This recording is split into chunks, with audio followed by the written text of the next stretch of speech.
आके भाई टॉस हुआ और जो एक्सपेक्टेड था न्यूजीलैंड ने टॉस जीत के फील्डिंग का फैसला किया। एक तो डिसीजन को कैसे देखते हैं, दूसरा कंसीडरिंग दिस फैक्ट के ड्यू फैक्टर की हम बात बार बार कर रहे हैं और बटलर ने भी यही कहा कि अगर हम भी टॉस जीते तो प्रॉब्ली यही डिसीजन देखते हैं। कैसे देखते हैं इसको? लेकिन थोड़ा सा उसने पिच की तरफ भी देखा है क्योंकि जितने भी हमने मैचेस देखे हैं पहले 6 से 8 ओवर थोड़ा सा बॉल सीम हो रहा है और वही आपके पास चांस है। अगर आप 2 विकेटें आपको मिल जाती हैं अर्ली ऑन तो जो टारगेट 350 की तरफ जा रहा है अगर आपने उसको 280 270 पे रोक लिया then it's be easier for New Zealand to chase down. Yes. अब एक चीज़ और भी है कि जैसे ये वार्म अप मैचेस होते हैं ना तो ये टीमों को लोगों को थोड़ा सा कंफ्यूज भी करते हैं। जब आप वार्म अप मैच खेल रहे हैं उसमें आपके पार्ट टाइमर भी बॉलिंग करा रहे हैं, वो इंटेंसिटी आप नहीं लेके आ रहे गेम के अंदर और टीमें रिलैक्स हो जाती हो, लोग 350 से कम हुआ तो गए।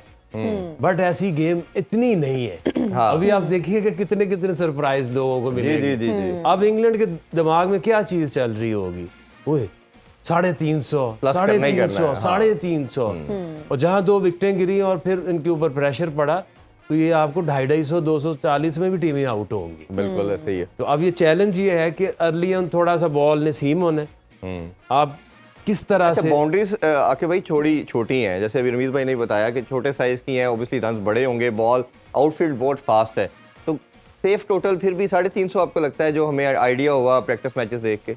देखिए प्रैक्टिस मैचेस तो आप उनको कंसीडर इस तरह से नहीं कर सकते। वो प्रेशर इस तरह वो प्रेशर नहीं है, आपके जो बॉलिंग ऑप्शंस हैं वो पार्ट टाइमर भी करा रहे हैं और बैट्समैन जो खेल रहा है उसको आउट होने का डर नहीं। और दुनिया में सबसे ज्यादा जो डर होता है बैट्समैन को आउट होने का तो जाकर वही निकाल दो। एग्जैक्टली। उसको पता है मैंने अपनी प्रैक्टिस करनी 60-70 करूंगा, रिटायर्ड आउट हो गए वापस चला जाऊंगा।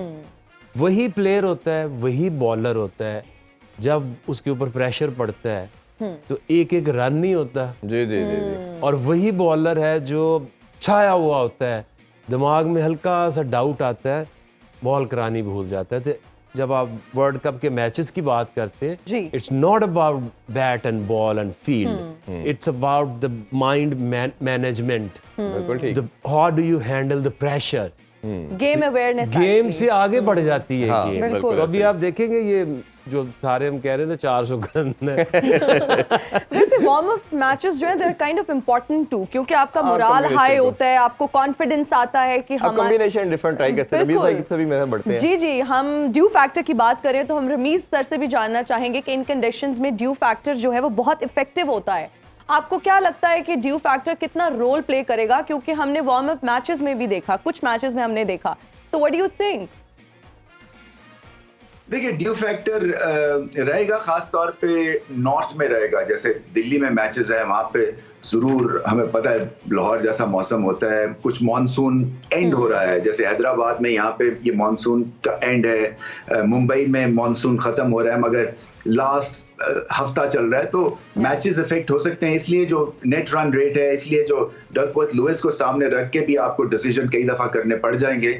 और मैं तो एक ही ताकीद पाकिस्तान को करूंगा कि पिछले वर्ल्ड कप की तरह मैसिव डिफीट आप अफोर्ड एक मैच में नहीं कर सकते, क्योंकि वेस्ट इंडीज के अगेंस्ट 100 या 125 में आउट हो गए थे और वो इतना बड़ा गैप हो गया था नेट रन रेट का, इतने पीछे चले गए थे कि उसके बाद विनिंग स्प्री भी अगर पाकिस्तान को मिली तो वो भी कुछ सेमीफाइनल के लिए कुछ खास पाकिस्तान हासिल नहीं कर सका। सिर्फ एक खराब मैच खेले थे ये वर्ल्ड कप में। सो खराब मैच नहीं खेलने हैं। तो मेरे ख्याल से ड्यू फैक्टर जो है वो जैसे जैसे आप अक्टूबर का एंड होता जाएगा, नवंबर का शुरू होगा, तो ड्यू फैक्टर यहाँ पे सब तरफ ही मौजूद होना शुरू हो जाएगा। कोलकाता में भी होता है और जैसे मैंने कहा कि नॉर्थ में भी। अच्छा, एक बड़ी दोनों टीम की प्लेइंग 11 आ चुकी है। दोनों साइड पे बात करें तो देखना पड़ेगा केन विलियमसन उनके कैप्टन जो हैं वो नहीं खेल रहे।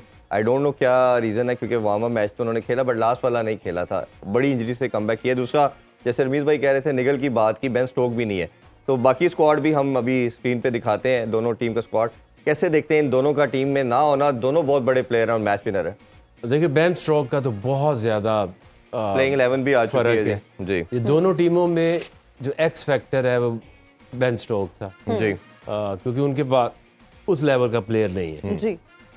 विलियमसन अगर आप देखें तो पहला मैच जो वो खेले थे उसके अंदर वो थोड़ा सा वो जो आपकी जो नी इंजरी है वो कब टेस्ट होती है, जब आप भाग जी। के रुक के टर्न करते हैं, तो उसमें वो लगे अनकंफर्टेबल और फिर उन्होंने मैच के बाद पता चलता है जी कि उसमें कितनी स्वेलिंग है, कितनी स्टिफनेस है। जी जी जी। सो लगता है कि उनको कोई अच्छा, निगल्स या स्वेलिंग हुई है या थोड़ी सी अनकंफर्टेबल हुए हैं, तो उन्होंने कहा शुरू में चांस नहीं लेता, थोड़ा और एक आधा मैच देख के फिर आगे।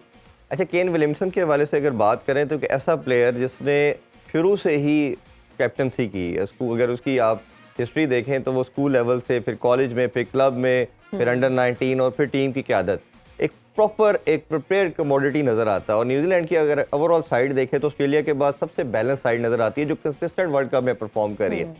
क्या आपको लगता है कि उनका ना होना टीम में कितना डेंटफुल है? और दूसरा, इतनी कंसिस्टेंट होने के बावजूद 2 वर्ल्ड कप के फाइनल ओडीआई के खेले, टेस्ट चैंपियनशिप का फाइनल जीता, ये फाइनल क्यों नहीं जीत पाते ओडीआई के? इस हवाले से कैसे देखते हैं आप? अच्छा, पहले तो मैं बताऊं कि विलियमसन न्यूजीलैंड टीम में उसकी क्या लोग सोचते उसके बारे में, विद इन द टीम क्या कॉन्फिडेंस है। ऐसे ही जैसे पाकिस्तानी टीम से बाबर को निकाल, ऐसा ही है। ठीक है। हाँ, इतना ज़्यादा वो नहीं सोचते। जैसे अब कई ऐसा मैच हो कि विलियमसन की तरह अगर बाबर के मैंने रेस्ट किया है या मुझे कोई निगल है, तो सारे पाकिस्तान में ये लगेगा कि पाकिस्तानी टीम गई। जी ऐसा ही है। ये तब होता है जब आप एक्सपेरिमेंट नहीं करते। इंडिया वेस्ट इंडीज गई, अपनी ए टीम टाइप नेशनल टीम भेजी, हारे, कितना क्रिटिसाइज हुआ, लेकिन आज देखो उन्होंने अपनी ऑप्शंस क्लियर कर ली, टीम बना ली। इसी तरह से जो न्यूजीलैंड है वो एक बहुत छोटी पॉपुलेशन है और शायद छोटी लाहौर से भी थोड़ी छोटी पॉपुलेशन का फायदा भी है, नुकसान भी। जी आपको एक बेसिक किस्म के प्लेयर मिलते हैं, लेकिन जब वो आइडेंटिफाई हो जाते हैं स्कूल से, फिर वो जब तक न्यूजीलैंड नेशनल टीम से 15 साल नहीं खेल लेते, वो इधर उधर नहीं होते। हमारे जैसे मुल्कों में जैसे केओस में अपॉर्चुनिटी भी होती है और उसमें आपका लॉस भी होता है। इतना टैलेंट आता है, कुदर घूम गया, एक आया उसको 2-3 मैच खिलाए, कैपे बांटी, एंड ऑफ द डे मिला गया, कंसिस्टेंसी हम लैक कर जाते हैं। दूसरी आपने पूछा कि उनका कैप्टनसी का रोल के सावा इतने कंसिस्टेंट फाइनल भी खेलते हैं बट जीते नहीं है। कुछ ऐसे सवाल हैं जिनका जो जवाब है ना वो अभी लोग ढूंढ रहे हैं। किसी भी क्रंच मैच में जाके साउथ अफ्रीका का चौक होना, जी, पाकिस्तान का इंडिया के खिलाफ वर्ल्ड कप में मैच खेलना, हाँ जी, न्यूजीलैंड का सेमीफाइनल में या फाइनल में पहुंच के आगे न जाना। ये होता है ऐसे है कि आपकी ना नेशन वाइज, टीम वाइज आपके ना एक अंदर चीज, साइकी में चीज बैठ जाती। जब आप उस माइलस्टोन को पार करने जाते हैं तो वही चीज आपको स्ट्राइक करती है कि डाउट क्रिएट करती है। Yes, doubt is the only thing which make thing right to left और लेफ्ट टू रॉन्ग। एक ही प्लेयर है, अगर उसके जो बैड फॉर्म कहते हैं ना, एक प्लेयर की बड़ी फॉर्म लगी हुई है, हाँ जी, हाँ जी, उसके डाउट्स क्लियर होते हैं। जी उसके जो बैटिंग के लिए जाता है उसको ये नहीं आता कि वो स्विंग ना हो जाए।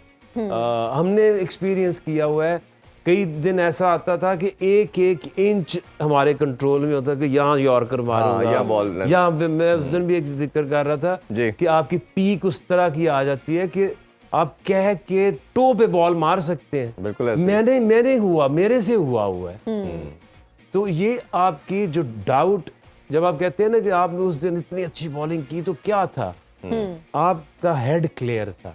एग्जैक्टली। आप किसी भी इंसान को बोलते रोक दो, तुम्हारा एक्सेंट ऐसे नहीं ऐसे है, वो बात करना भूल जाएगा। बिल्कुल ऐसे ही है। ऐसे ही है। गेम तो फिर आप इस प्रेशर गेम में तो आप उस मौके के ऊपर, उस स्टेज के ऊपर आप अपने माइंड से खेल रहे होते हैं। जरा सा डाउट आता है, आपको याद आती है पुरानी ऐसे ही है। तो वो चीज उधर स्टक हो जाती है। चलिए रमीज भाई, मुझे इतनी साइंस का पता है। ऐसे ही है, ये साइंस का हम फायदा उठाते रहेंगे जी। खेलों से रिलेटेड तमाम अहम खबरें और अपडेट जानने के लिए सुनो न्यूज़ के यूट्यूब चैनल को भी सब्सक्राइब करें और बेल आइकन को क्लिक करना मत भूलिएगा।